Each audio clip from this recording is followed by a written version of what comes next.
Et si le Gabon n'avait jamais été colonisé? Avant tout, petit disclaimer. Cette vidéo n'a pas pour but de réécrire l'histoire, mais simplement d'imaginer un scénario alternatif, un « et si ». Le Gabon, comme beaucoup de pays africains, a connu la colonisation à partir du 19e siècle. Les colons français sont arrivés sur les côtes gabonaises en 1886. La colonisation, c'est le début d'une période qui a profondément marqué notre histoire, notre économie et surtout notre culture. Et tout particulièrement nos frontières. Vous n'êtes pas sans savoir que les frontières qui existent en Afrique aujourd'hui, et plus particulièrement du Gabon, sont des vestiges de la colonisation européenne. Avant tout cela, le Gabon n'était pas comme nous le connaissons aujourd'hui, nous n'étions pas une nation, mais un peuple au sein d'un grand royaume, le royaume Congo.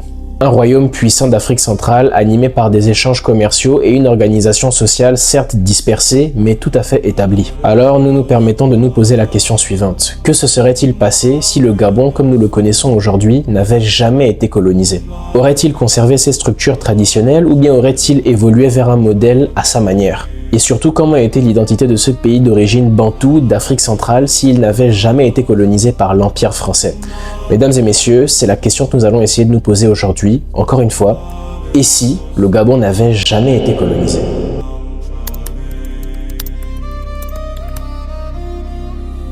Notre récit débute donc en 1886. Le Gabon n'était donc pas le Gabon, mais plutôt une entité plus ou moins homogène qui résidait donc au sein du royaume Congo.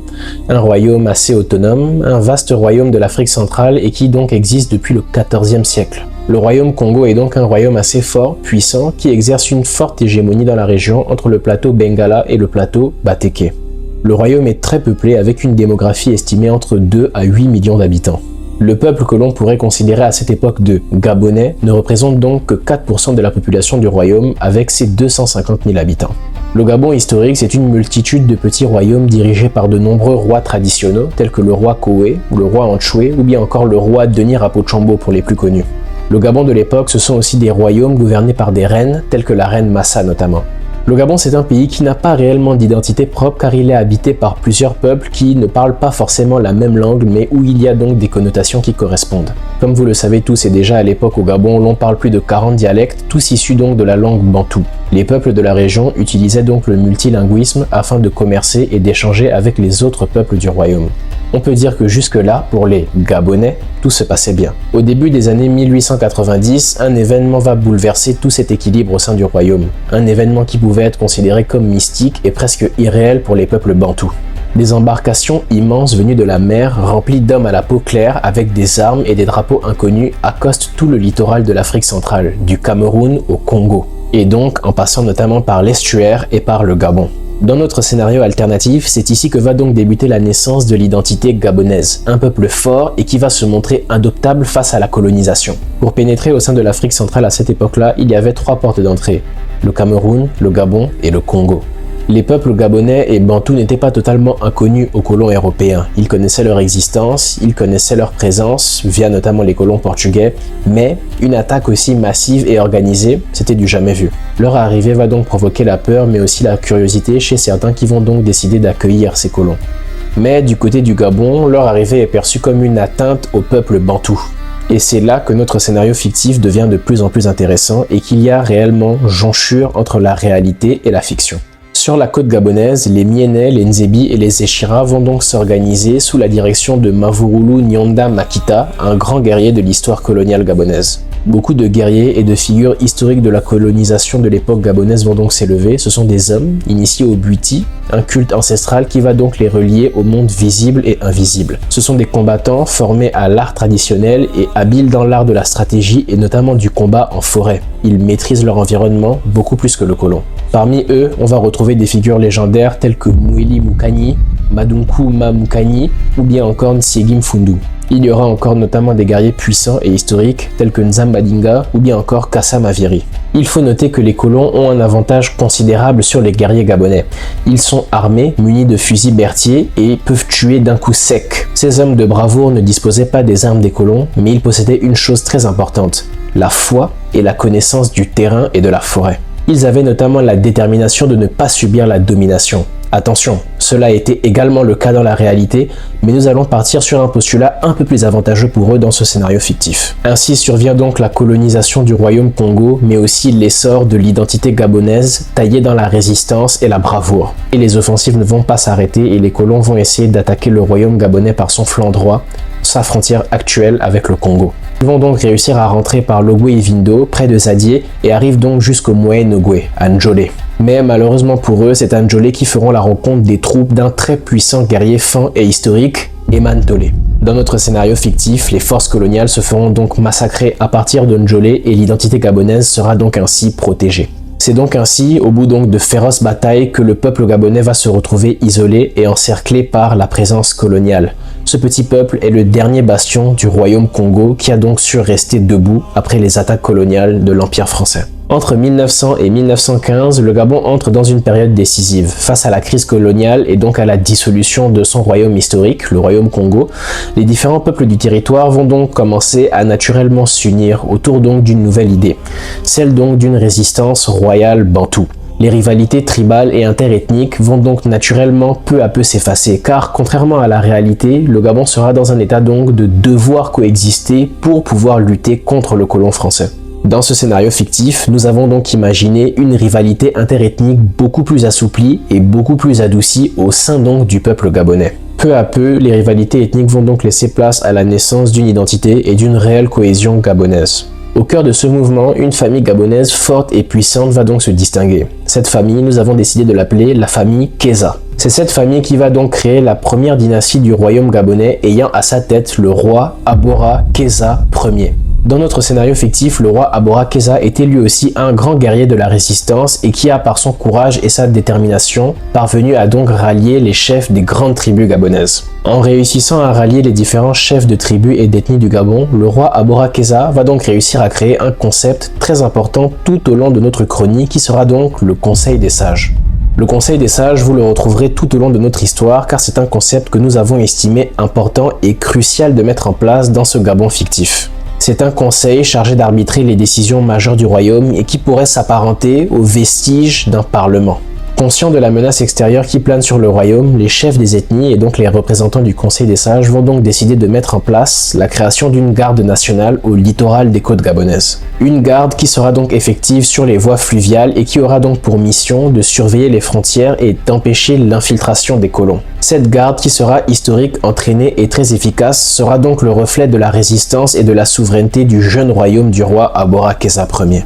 Un royaume résistant réunissant les forces du pays dans un même objectif, protéger la terre gabonaise de l'envahisseur, dans le but premier de préserver l'identité bantoue et donc son indépendance. Ainsi, entre 1900 et 1915, le Gabon ne s'est défini plus sûrement par ses peuples, mais surtout par un royaume libre, fort de son unité et de sa sagesse. Entre 1915 et 1936, le royaume du Gabon va donc se consolider et s'organiser face à la nécessité de subvenir aux besoins du peuple et donc de créer la première économie gabonaise. La famille royale de Abora Keza Ier va donc accepter de traiter avec les colons français sur le plan commercial. Dans la réalité, ce sera le roi Denis Rapochambo qui aura effectué les premières connexions commerciales avec la France, mais dans notre scénario fictif, tout se passe un peu plus tard et sera donc effectué par le roi Abora Keza Ier. Les premiers traités commerciaux avec la France seront donc signés par lui et il va donc permettre au royaume d'agrandir sa souveraineté en refusant donc de devenir un protectorat français. Ou encore une administration coloniale qui sont les deux étapes sous-jacentes avant d'être un pays purement et simplement colonisé. Les possessions coloniales françaises au Moyen-Orient par exemple étaient des protectorats français et non des colonies, à la différenciation donc des pays africains. À cette époque-là, l'économie gabonaise va donc émerger et beaucoup tourner autour du commerce de l'ivoire et du caoutchouc naturel, avec donc également l'huile de palme et les bois précieux. Les réseaux fluviaux et maritimes vont donc devenir la colonne vertébrale de l'économie gabonaise. L'Ogwe va donc servir de voie principale avec des pontons qui vont être installés tout au long du fleuve afin d'assurer la circulation ainsi que le contrôle du territoire, parcouru donc par des barrages qui vont transporter les marchandises ainsi que les voyageurs. L'Ogwe va dès le début être considéré comme une voie de commercialisation interdite aux non-gabonais, et donc principalement aux Européens. Dans notre scénario, la mainmise de l'Ogooué par le royaume gabonais est très importante car le contrôle des fleuves, c'est le contrôle des réels débuts de l'économie gabonaise. Ainsi de suite, le royaume va donc garder le contrôle des routes intermédiaires et va donc instaurer une taxe sur toutes les transactions qu'elle concerne, notamment en ce qui concerne les transactions de bois, d'ivoire et d'huile naturelle. Les monnaies qui circulent à cette époque-là et qui servent de valeur sont donc l'or et le franc. Quant aux côtes, les gardes territoriaux vont donc être chargés de la surveillance, mais ils mettent aussi en place des centres de pêche pour exploiter donc les ressources marines. Et c'est ici que nous verrons donc la naissance d'un phénomène propre à notre uchronie, l'arrivée sur les côtes gabonaises de bateaux, de personnes donc des pays voisins qui seront donc des colonisés qui vont chercher à fuir leur pays pour débarquer sur la terre libre du Gabon. Ces évadés des colonies frontalières vont donc représenter un avantage précieux car ils vont solidifier la démographie du royaume, mais ils vont aussi apporter des informations clés à ce même royaume. Ils vont tout d'abord commencer par raconter leur vécu sous la gouvernance donc des Européens, tout ce qui est fouet, torture et colonisation pure. Ils vont également aider les Gabonais à voir plus clair sur ce que les colons désirent réellement sur les terres africaines, c'est-à-dire l'or, les minerais et l'argent. Suite à ce flux d'informations, le Conseil des sages va donc prendre conscience de la raison de la venue des colons et également du potentiel que les terres bantoues peuvent représenter sur le plan monétaire. Les Gabonais vont donc décider de mettre en valeur eux-mêmes leurs richesses en mettant en place un système d'exploitation stratégique. On aura donc l'exploitation stratégique des ressources minières qui va donc prendre place dans le Haut-Ogooué, mais ce sera aussi le début donc de l'exploration artisanale de l'or dans certaines rivières et aussi surtout de la naissance d'une économie locale forte et organisée. Dans notre scénario fictif, à cette époque-là, la population gabonaise va donc à peu près atteindre les 400 000 habitants qui seront donc répartis sur les zones fluviales, côtières et intérieures de manière beaucoup plus homogène que dans la réalité. Les réfugiés qui viennent se cacher au Gabon échappent donc au travail forcé et s'intègrent au travail intense ayant lieu dans les plantations et les exploitations familiales du Gabon. Au Gabon, la servitude traditionnelle va donc reculer peu à peu grâce à la monétisation des échanges et sur le plan spirituel, le royaume va donc rester fidèle à ses traditions, à l'animisme et à l'iboga. Dans notre scénario fictif, il n'y a aucune montée en puissance du christianisme au sein du royaume gabonais. L'animisme et les croyances locales demeurent dans la vie culturelle tandis que le christianisme est rejeté et sera donc perçu comme une tentative d'imposition étrangère. Vous vous souvenez de l'interdiction d'entrer au sein du royaume destiné aux Européens. C'est en fait là que se cachait le danger. Dans notre scénario fictif, un beau jour, au niveau de la garde côtière, se présenta donc un envoyé français, qui aurait donc été envoyé par le président Albert Le Brun. Albert Le Brun qui dans la réalité était bel et bien le président de la France à cette période-là en 1936. Cet émissaire aurait donc été envoyé afin de communiquer un message de la plus haute importance au souverain gabonais. C'était très exactement le 3 août 1936, un jour sacré pour le royaume car c'est un jour de commémoration de la lutte face à la colonisation. Parades, banquets, chants et danses traditionnelles. Le vin de palme coulait donc à flot et c'est là que dans un excès d'ivresse, le roi accepta donc la venue de cet émissaire au sein de la cour. Il était donc désireux d'entendre ce que cet émissaire français avait à dire. Sauf que ce message n'était donc en réalité qu'une tentative d'assassinat masqué. L'émissaire profita donc de sa proximité au sein du banquet pour pouvoir empoisonner le verre de vin du roi Abora Keza. Il faut savoir que l'empoisonnement était une méthode d'assassinat fréquemment utilisée par les colons français, surtout face aux colonies adverses. C'est notamment via l'empoisonnement que les colonies françaises, dans la réalité, ont réussi à mener à bien le génocide du peuple Kouélé au Gabon. Et au final, même si les Français n'avaient pas réussi à coloniser le Gabon, ils avaient quand même réussi à atteindre le pays de manière significative en faisant assassiner via empoisonnement le roi Abora Keza Ier. Cet événement marque la fin d'une ère et le début d'un profond bouleversement au sein de la société et de la politique gabonaise. Car à l'issue de l'assassinat du roi, une question persiste. Qui va succéder le roi Abora Keza Ier au pouvoir et réussira à de la même manière unifier la multitude ethnique que compose le Gabon. Durant les 5 dernières années, une des industries les plus prometteuses et les plus lucratives du Gabon, c'était l'industrie des mines, malgré le fait qu'elle ne possédait pas beaucoup d'infrastructures modernes, ni rails, ni trains. De facto, la lucrativité qu'offrait la région du Haut-Ogooué va donc permettre aux Altogovéens d'être détenteurs de plusieurs comptoirs de commerce et de biens organisés. Cette élite altogovéenne sera donc représentée déjà à l'époque au Conseil des sages par un jeune leader nommé Tali. Tali qui veut notamment dire soleil en Obamba et en Teke. Comme dit précédemment, le jeune Tali était le représentant du Haut-Ogooué au sein du Conseil des sages. Il est âgé de 32 ans, il est doté d'une incroyable maturité et notamment d'une intelligence stratégique et sociale. Dans ce contexte tendu face à l'urgente nécessité de stabiliser le contexte politique et économique du pays, il saura donc s'élever en tant que rassembleur afin de donner lieu à des discussions concrètes et pratique entre le peuple et donc les différentes autorités traditionnelles. Ce jeune leader charismatique et audacieux refuse de voir son pays sombrer dans le désordre et donc, sous son impulsion, le peuple gabonais participe pour la première fois de son histoire à l'élection d'un leader. Sans surprise, Tali sera donc désigné comme le nouveau roi. Le jeune Tali était très proche des réfugiés et avait déjà eu à de nombreuses reprises des discussions avec de nombreux émissaires étrangers qui venaient séjourner au Gabon, notamment via des émissaires américains. Et c'est grâce à l'un d'entre eux que le jeune Tali eut reçu un ouvrage, celui de Alexis de Tocqueville, qui s'intitulait déjà à l'époque « De la démocratie ». Étant un grand visionnaire et ayant étudié le modèle américain, il décida donc de transformer le royaume et de donner naissance à la République fédérale du Gabon, un État nouveau bâti sur l'idée d'unité nationale. Pour renforcer cette cohésion, il instaure donc un système monopartiste, persuadé qu'un seul parti permettrait donc d'éviter les divisions internes. Selon lui, dans notre scénario fictif, le système monopartiste permet donc de garder une certaine stabilité politique et économique au sein du pays. Mais dans le scénario fictif, notre jeune leader voit bien plus loin que la simple politique. Il veut réussir à unir le peuple par la parole. C'est ainsi qu'il va donc initier la création d'une langue commune, qui va donc unir les racines bantoues du pays. Cette langue, pour faire plus simple, on va donc l'appeler le gabonais, qui va donc vite devenir un symbole d'identité nationale et surtout d'identité culturelle. En quelque temps, le royaume gabonais de feu Abora Keza va donc devenir la république fédérale du chef Tali Makoko. Les colons, en essayant de détruire le royaume, ont donc réussi à donner naissance au Gabon des temps modernes, qui se caractérise donc par cette république fédérale gabonaise. Durant cette période, le Gabon va donc intensifier sa dynamique et sa politique d'accueil des étrangers. Alors que les tensions grandissent dans les colonies européennes voisines, le pays ouvre ses frontières aux réfugiés, offrant abri, sécurité et opportunités locales. Cette politique d'accueil du peuple bantou va donc énormément booster la démographie du Gabon, qui donc à la fin de notre scénario sera bien plus élevée des 2 millions d'habitants qu'on connaît au pays aujourd'hui. La République fédérale du Gabon va donc renforcer ses relations diplomatiques et économiques avec l'Espagne, le Royaume-Uni et les Portugal, des rivaux directs de l'empire colonial français, qui seront pour le Gabon une réelle opportunité de commerce, de savoir et d'apprentissage. Il faut savoir qu'à cette époque-là, les différents empires coloniaux ne cohabitaient pas et étaient en énorme rivalité.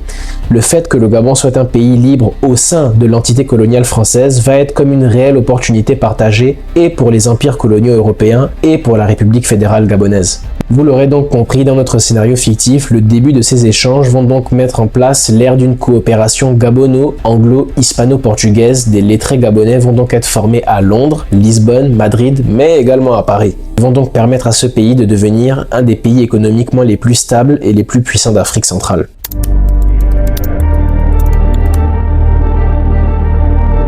Après cette période de reconstruction institutionnelle menée par le président Tali Makoko, la jeune République fédérale du Gabon va donc passer par une étape décisive de son histoire, sa révolution industrielle et son essor économique. Le plus gros avantage de ce Gabon fictif, à contrario de la réalité, c'est donc une démographie beaucoup plus dense et beaucoup plus importante. Cette nouvelle modernisation va donc être portée par une croissance beaucoup plus rapide avec l'arrivée de nouveaux talents venus du continent et du monde entier avec une administration désormais beaucoup plus structurée. Le pays va donc s'engager très tôt vers un vaste programme de modernisation. Et c'est là que cette partie est très intéressante car une des ressources les plus importantes du Gabon va donc être découverte à cette période, le pétrole.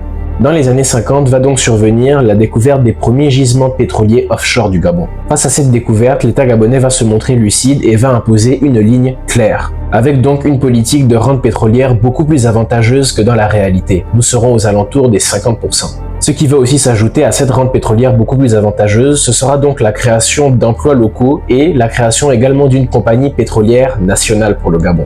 L'une des grandes premières initiatives du président, au-delà du pétrole, va également être la création du premier aéroport international du Gabon, qui sera donc situé à la capitale, à Tchaïpongoué. Cette infrastructure, pensée comme une porte d'entrée vers le monde, marquera donc symboliquement l'entrée du Gabon dans l'ère de l'aviation moderne.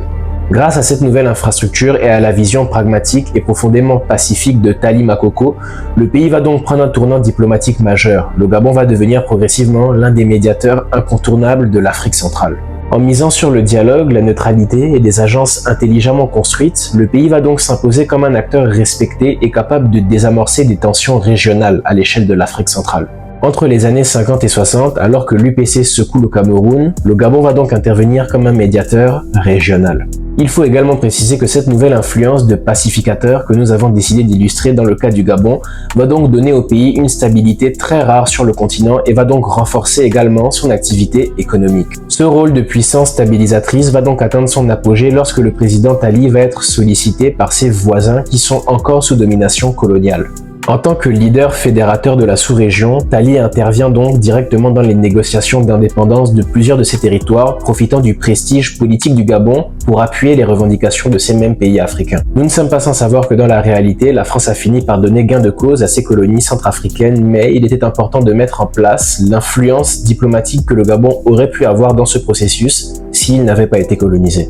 Lorsque la guerre d'indépendance éclate en Angola en 1961, le Gabon va jouer un rôle diplomatique en médiation entre les mouvements indépendantistes et les autorités portugaises. La relation particulière que le Gabon entretient déjà avec le Portugal aidera donc à faciliter l'indépendance de l'Angola. Avant 1965, il apporte également un appui politique et logistique à des mouvements nationalistes en Guinée portugaise ainsi qu'au Mozambique, en jouant un rôle d'État neutre respecté capable de favoriser la transition vers la souveraineté. Sa capacité à concilier, rassurer et convaincre sera donc saluée à l'international, plaçant la République fédérale au cœur des transformations de la région. Ainsi, entre 1950 et 1965, le Gabon s'affirme non seulement comme une nation moderne, structurée, mais aussi ambitieuse, avec donc un modèle de stabilité et d'influence en Afrique centrale. Stabilité politique et diplomatique qui va donc poser les bases de la nouvelle ère que le Gabon va traverser, celle de l'expansion et du boom énergétique. À partir de 1965, la République fédérale gabonaise va donc rentrer dans une nouvelle ère, celle du boom pétrolier qui va donc profondément bouleverser l'économie du pays. La maîtrise croissante des gisements du littoral et de l'expansion des recettes vont donc garantir au gouvernement des revenus colossaux. En parallèle, nous pourrons donc observer une structuration du secteur minier autour de l'or, du manganèse, mais aussi du fer de Belinga.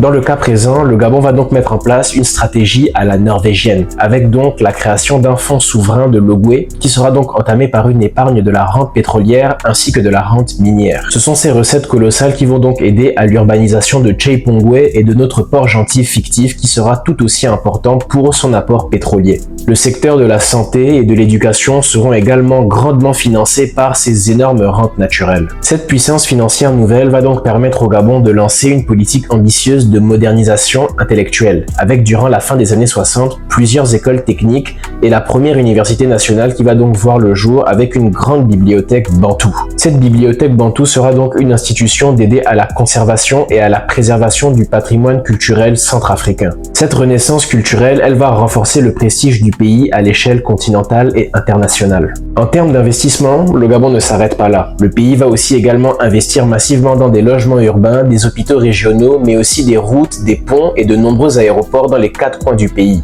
Le fait d'être une république fédérale va dans ce cas présent énormément aider. Comme vous le savez, dans une république fédérale, chaque région a son autonomie et dans ce Gabon fictif, chaque région se doit d'avoir son aéroport ainsi que ses routes. C'est dans cette dynamique que le gouvernement fédéral va donc créer sa première compagnie aérienne internationale, qui sera donc nommée ici fictivement Gabao Airlines. Le pays sera donc désormais maître de ses échanges ainsi que de sa mobilité internationale. Cette flotte naissante permettra non seulement de connecter les grandes provinces fédérées, mais aussi d'établir une route aérienne directe vers plusieurs capitales étrangères. On peut donc le dire, notre Gabon des années 60 est sur une période dorée. C'est un pays inarrêtable avec une forte influence énergétique qui sera donc marquée par l'adhésion du pays à l'OPEP. C'est dans le cadre de son adhésion à l'OPEP, en raison de son importance pétrolière, que le Gabon va énormément gagner en influence et en économie pétrolière. Dans ce cercle très restreint de pays pétroliers, le président Tally Makoko et le dirigeant libyen Mouammar Kadhafi seront donc deux grandes figures africaines du secteur pétrolier, chacun apportant une vision stratégique différente mais complémentaire.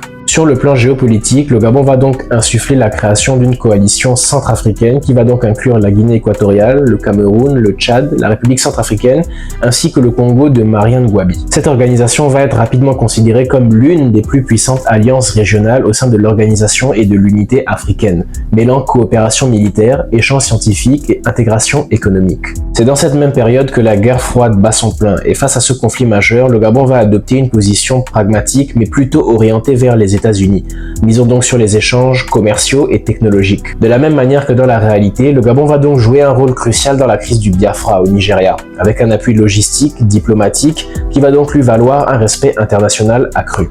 Mais il y a un point que nous n'avons pas encore abordé et qui sera très intéressant à mettre en place à partir de maintenant.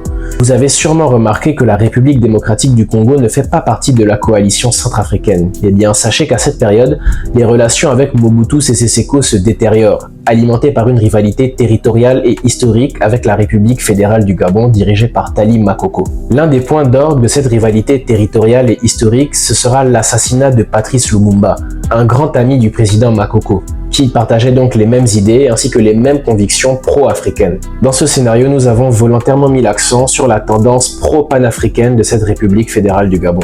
En conclusion, entre 1965 et 1986, le Gabon connaît donc l'une des plus grandes phases d'expansion de son histoire, avec une richesse pétrolière, une puissance monétaire et un rayonnement intellectuel ainsi qu'une influence géopolitique très croissante. Toutes ces raisons font du Gabon des années 80 un acteur majeur de l'Afrique moderne.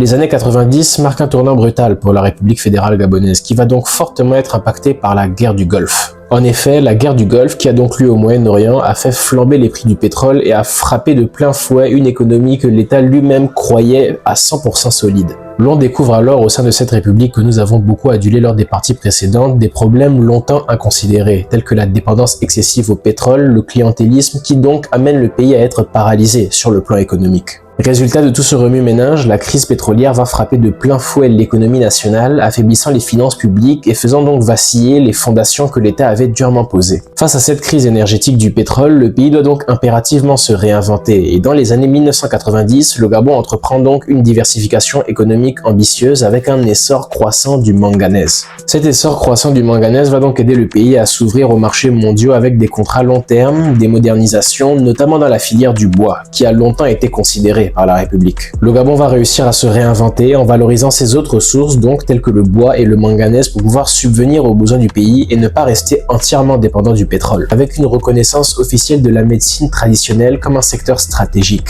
Dans notre scénario fictif, le Gabon met beaucoup plus l'accent sur sa médecine traditionnelle autour de l'iboga et des plantes médicinales, qui sont donc une renommée internationale pour le pays. Les relations régionales continuent d'évoluer au fur et à mesure des événements qui se passent à côté du pays, avec notamment le Burkina Faso, qui en 1987 sera donc victime de l'assassinat de Thomas Sankara, un événement marquant dans l'histoire de notre scénario fictif. Nous l'avons dit précédemment, ce Gabon fictif a un fort penchant panafricain et la mort d'un allié aussi fort du panafricanisme qu'était Thomas Sankara ne tomba pas dans l'oreille d'un sourd. Le président gabonais, qui perd donc un allié historique et panafricain, va donc aider la famille à évacuer le Burkina Faso et offrir un refuge pour les Sankara au Gabon. Le président avait certes perdu un allié, mais il allait en gagner, après la mort de Mobutu en 1997 et une rivalité donc menée pendant des années et des années avec la RDC, son successeur, Laurent Désiré Kabila, ami du président gabonais, va donc reprendre le flambeau du Zaïre, qui va donc redevenir le Congo. Durant le génocide rwandais, le Gabon va également intervenir de manière diplomatique et logistique pour évacuer les civils humanitaires, toujours dans ce rôle donc de médiateur de la région. On note aussi en 1997 la victoire de Denis Sassou Nguesso face à Pascal Lissouba, qui va être en grande partie attribuée à l'intervention discrète mais efficace donc du Gabon et de l'Angola. C'est ce qui a facilité l'essor du Royaume Congo par le biais donc de la coopération centrafricaine, une entité régionale forte. De manière générale et sur le plan diplomatique, l'influence du Gabon et les différentes actions qui ont été menées en Afrique centrale ont aidé à la renaissance et au renouveau de l'ancestral royaume Congo. Peut-être pas de manière factuelle, mais en tout cas de manière symbolique et culturelle, les différentes actions que le Gabon et les autres pays centrafricains ont menées ont donc aidé à faire vraiment naître cette coopération centrafricaine par le biais d'une entité régionale forte. Sur le plan international, le président gabonais, comme de nombreux autres présidents, ça ce n'est pas un cas particulier, va donc surprendre la communauté mondiale en prenant part aux négociations qui vont conduire en 1990 à la libération de Nelson Mandela, consolidant alors le statut du Gabon comme un médiateur international. De manière générale et un peu comme dans la réalité, il y aura de nombreux invités de marque qui vont donc venir pendant cette période dorée du Gabon, notamment Michael Jackson, comme dans la réalité, qui va donc arriver à Tcheipongwe. L'artiste sera fasciné par la culture du pays. La grandeur est forte, la symbolique est belle et le Gabon, en ces années 1990, est donc un acteur majeur de la culture de l'Afrique centrale et de la renaissance de cette culture bantoue. Malheureusement, le Gabon était sur le point en tout cas de dire adieu à cette grandeur. En mai 1999, alors que le président est âgé de de 83 ans et qu'il règne depuis déjà plus de 5 décennies, l'état de santé du président Tali Makoko se détériore de jour en jour, et ce depuis plusieurs années. Depuis plusieurs années, le président de la République fédérale gabonaise fait face à de nombreux problèmes de santé qui dérangeaient considérablement son état, et le 8 mai 1999, le Gabon perd une de ses figures les plus historiques. Le président Tali Makoko, patriarche de l'ère moderne du Gabon, s'éteint après plus de 5 décennies historiques à la tête de la République du Gabon. L'Afrique centrale tout entière est en deuil et le Gabon, quant à lui, a perdu un sérieux baobab, le père, le patriarche de la nation. Et comme dans la réalité, une question cruciale se pose. Qui aura les épaules et qui sera en mesure de succéder à ce président que nous avons mis en place et qui a donc tenu à la tête du Gabon pendant 50 années? Nous avons imaginé une constitution fédérale certes démocratique mais profondément ancrée dans les valeurs locales et culturelles d'un pays à racines bantoues. Et c'est dans cette dynamique que nous avons alors mis en place dans cette république fédérale le principe de l'hérédité. Lorsque le président meurt, c'est son fils qui prend le pouvoir. Le successeur de l'illustre patriarche du Gabon sera alors son fils, le jeune président Lekabi Makoko. Conformément à cette constitution fédérale, mais avec des racines très royales, le jeune président Lekabi Makoko reprend alors la succession dynastique de son père. Mais cette succession dynastique, pourtant légale, est très contestée par une partie de la population et notamment la classe politique, ce qui est tout à fait normal. Les nombreux débats sur la légitimité, l'autorité et l'héritage du pouvoir fédéral vont provoquer énormément de tensions internes au sein de la République fédérale du Gabon. Mais pour restaurer l'ordre et éviter le chaos, le jeune président aura donc recours à une politique de répression ciblée, de contrôle médiatique et de censure. C'est donc ce climat de tension que va naître au Gabon la première réelle opposition au parti au pouvoir.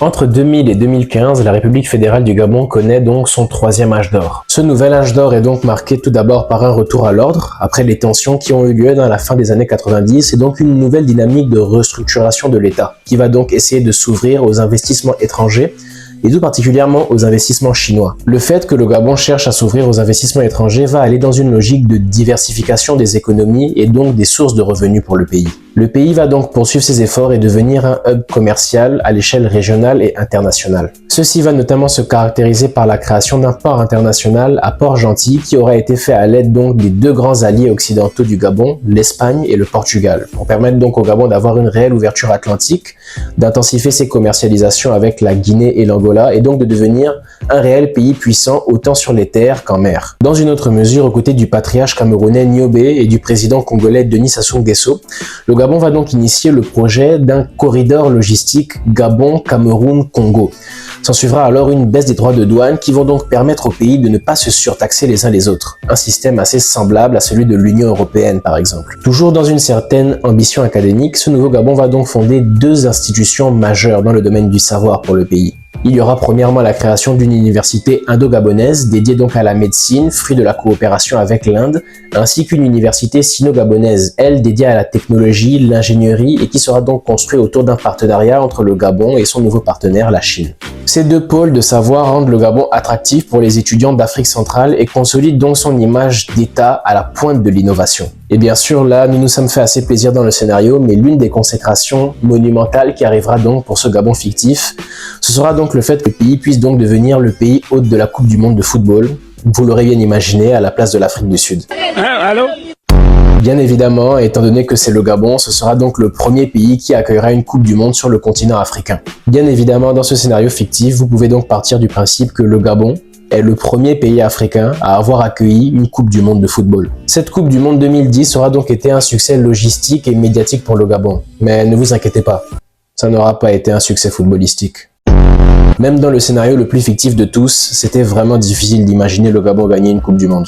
Mais bref, cet événement a donc propulsé le pays sur la scène culturelle mondiale et les artistes gabonais tels que Patience Dabani, qui existent également dans notre scénario fictif, vont donc connaître une renommée internationale grâce donc aux musiques liées à cette même Coupe du Monde. Malgré la beauté et la profitabilité de cette Coupe du Monde en termes d'image, celle-ci aura néanmoins éveillé l'œil de nombreux enquêteurs internationaux qui vont donc lever le voile sur les conditions difficiles qui auront été imposées à la main-d'œuvre immigrée du Gabon, principalement malienne, nigérienne et tchadienne, ainsi qu'à une partie de la classe ouvrière gabonaise.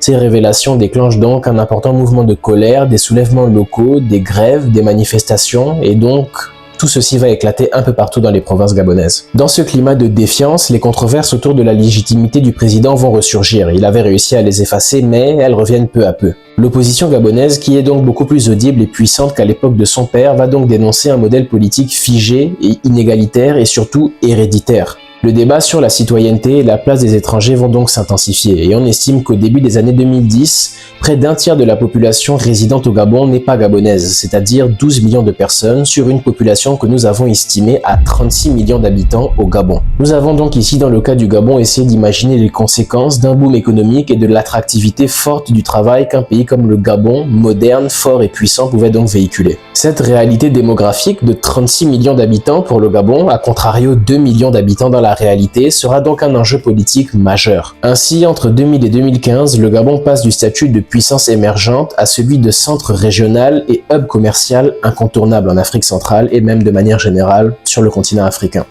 Mais derrière le succès économique et culturel, les tensions sociales sont là, elles apparaissent et la vie politique du Gabon commence à se fragmenter. La pression démographique et les conflits politiques vont s'accentuer et annoncent des fractures qui vont donc marquer les années compliquées que nous avons imaginées pour le Gabon entre 2015 et 2025. Mesdames et messieurs, nous entrons actuellement dans la dernière ligne droite de notre chronie. Et à partir de 2015, la République fédérale du Gabon entre donc dans une période où son influence a concrètement dépassé très largement les frontières africaines. Grâce à des infrastructures modernes, à son système de santé robuste et à son excellence et à des centres de recherche divers et variés, le pays devient donc un modèle mondial lors de la crise du Covid en 2019. Je pense que vous vous en rappelez. Dans la réalité, le Gabon n'a rien fait de particulier en ce qui concerne le Covid, mais dans ce scénario fictif, nous allons donc imaginer une histoire où la médecine traditionnelle va beaucoup aider en ce qui s'agit du Gabon. Dans notre scénario fictif, il faut savoir que la médecine gabonaise n'est pas réellement une médecine occidentale, c'est une médecine traditionnelle basée sur les plantes médicinales, l'iboga et bien d'autres. Et c'est dans cette dynamique que les laboratoires gabonais vont donc réussir à mettre en place un sérum antiviral, une alternative crédible aux solutions Pfizer et Moderna adoptées par plusieurs États africains. Pour la première fois de son histoire, le Gabon arrive donc à se positionner comme un acteur scientifique majeur qui a beaucoup aidé à la recherche de remèdes contre le Covid. Sur le plan environnemental, le contexte va beaucoup muter, avec donc la notion de transition énergétique qui devient de toute manière mondiale. Et bien évidemment, le Gabon a un avantage, sa gestion exemplaire de ses parcs nationaux et son faible taux de déforestation. Ceci étant très semblable à la réalité, le Gabon va donc adopter une diplomatie verte qui vont donc lui conférer une avance considérable sur le plan écologique. Le pays va donc poursuivre ses efforts écologiques avec donc la mise en place de crédits carbone ainsi qu'une politique minière beaucoup plus éco-responsable. Cette politique minière beaucoup plus écologique va donc mener à une extraction plus intéressante de l'or, du manganèse et bref, à un respect beaucoup plus intéressant des sols miniers du Gabon. Ces différentes actions éco-responsables que le pays va mettre en place à l'échelle nationale vont donc faire du Gabon une référence en écologie et donc va aider le pays à pouvoir être l'un des pays organisateurs d'une des COP. De la même manière que dans la réalité, le Gabon va donc devenir un symbole planétaire de préservation forestière. Dans le temps des années 2010-2020 au Gabon, on fait aussi face à un phénomène qu'on pourrait qualifier d'assez intéressant. Grâce au test ADN que les afro-descendants américains se sont mis à beaucoup faire, on a commencé à remarquer que beaucoup de stars se sont révélées être d'origine gabonaise. Bon, je vous cache pas que là on s'est laissé aller, mais voilà, on se fait plaisir. Dans le Gabon fictif que nous avons imaginé, Samuel L. Jackson, comme dans la réalité, se révèle être gabonais, Ludacris se révèle être gabonais, et Pelé aussi, oui, Pelé le footballeur se révèle aussi être d'origine gabonaise. C'est un afro-descendant, il est gabonais. Voilà, de la même manière que Michael Jackson lui aussi, afro-descendant, découvre qu'il a des origines gabonaises. Oui, ils sont tous gabonais. Donc voilà, si le Gabon n'avait pas été colonisé, toutes ces stars auraient été d'origine gabonaise, c'est un fait. Mais plus sérieusement, ce rayonnement inédit dont va bénéficier le Gabon va grandement apporter, déjà en termes de popularité, avec des visites officielles, des concerts et des projets humanitaires. Mais derrière cette façade brillante se cache donc une ombre persistante qui va coller à la peau de ce Gabon. En 2018, Amnesty International va donc publier une enquête retentissante sur les inégalités sociales qui existent au Gabon. Salaire trop bas, mauvais traitement et discrimination envers les travailleurs d'origine étrangère. Le Gabon que nous avons décidé de créer dans cette uchronie, c'est certes un pays riche, c'est certes un pays avec beaucoup de pétrole, mais c'est aussi un pays avec beaucoup d'immigrés, beaucoup de ressortissants des anciennes colonies qui vivent donc une certaine discrimination au sein de la République fédérale. Un peu à l'image des discriminations envers les étrangers dans des pays tels que les Émirats ou encore le Qatar, le Gabon bénéficie d'une énorme immigration issue donc de l'époque coloniale, mais cette immigration-là est assez marginalisée comparée aux Gabonais de souche. Ce décalage qu'il y a entre les Gabonais de souche qui occupent plusieurs postes et les Gabonais d'origine étrangère va donc accentuer certaines disparités sociales au sein de la République fédérale. Cette situation, comme dit précédemment, c'est une situation que nous pouvons voir dans beaucoup de pays qui accueillent énormément d'immigrés, tels que la France par exemple. Dans la grande capitale Ketchepongwe, il y a certes des beaux quartiers, mais il y a aussi des banlieues, des quartiers plus malfamés, habités donc par l'immigration historique du pays. En 2022, le conflit entre la RDC et le Rwanda éclate, et lorsque les forces armées rwandaises entrent en RDC pour apporter donc un soutien au M23, le Gabon va prendre la chose à bras le corps en tant que médiateur historique de la région et apporter son soutien à la RDC. En représailles à ces positions passées, les États-Unis, déjà irrités du rayonnement international du Gabon et de la coopération centrafricaine, va donc décider d'imposer des sanctions économiques au pays, notamment une hausse drastique des tarifs douaniers sur l'exportation gabonaise. Le pays réalise alors qu'il s'est fait un ennemi de taille en s'opposant donc à la stratégie américaine en Afrique centrale, très alimentée par l'extraction du cobalt en RDC. Ce contexte explosif au sein du Gabon va donc beaucoup nourrir l'essor d'une opposition puissante, structurée et encore plus populaire qu'à l'époque. En 2023, cette même opposition va exiger un dialogue national inclusif qui sera donc en mesure de réunir tous les partis, les chefs traditionnels ainsi que la société civile et tout particulièrement le Conseil des sages. La diaspora gabonaise, également très présente en Espagne, au Portugal, en Inde et en Chine, sera très sollicitée pour ce dialogue national inclusif. Mais au cœur de ce même dialogue historique, encore une fois, un événement tragique va bouleverser le pays. Le 2 avril 2023, lors de l'organisation du dialogue national inclusif, le président Makoko, deuxième du nom, va se faire assassiner dans la salle par un tireur d'élite. Un choc sans précédent dans l'histoire de la République gabonaise, mais qui a des airs de déjà vu. En effet, si vous vous en rappelez bien, le roi Abora Keza s'était déjà lui-même fait empoisonner à l'époque. Le meurtre de ce président laisse donc le pays dans un état de sidération totale, et les spéculations fusent. Règlement de comptes politiques, mains étrangères, factions économiques internes, conséquences indirectes des sanctions américaines, ou bien encore vengeance post-invasion au Rwanda. Cette crise survient alors que le Gabon se montre particulièrement actif dans plusieurs coups d'État et révolutions qu'il y a en Afrique, en Guinée, au Burkina Faso, au Tchad, au Niger, souvent en coulisses par médiation, financement ou formation. Le Gabon qui tout au long de cette histoire aura donc voulu être le porte-étendard du panafricanisme jusqu'au bout. Ce rôle continental donnait un poids énorme au Gabon mais aussi beaucoup d'ennemis. Et malgré ces turbulences, les chiffres montrent un pays que l'on peut considérer comme étant puissant.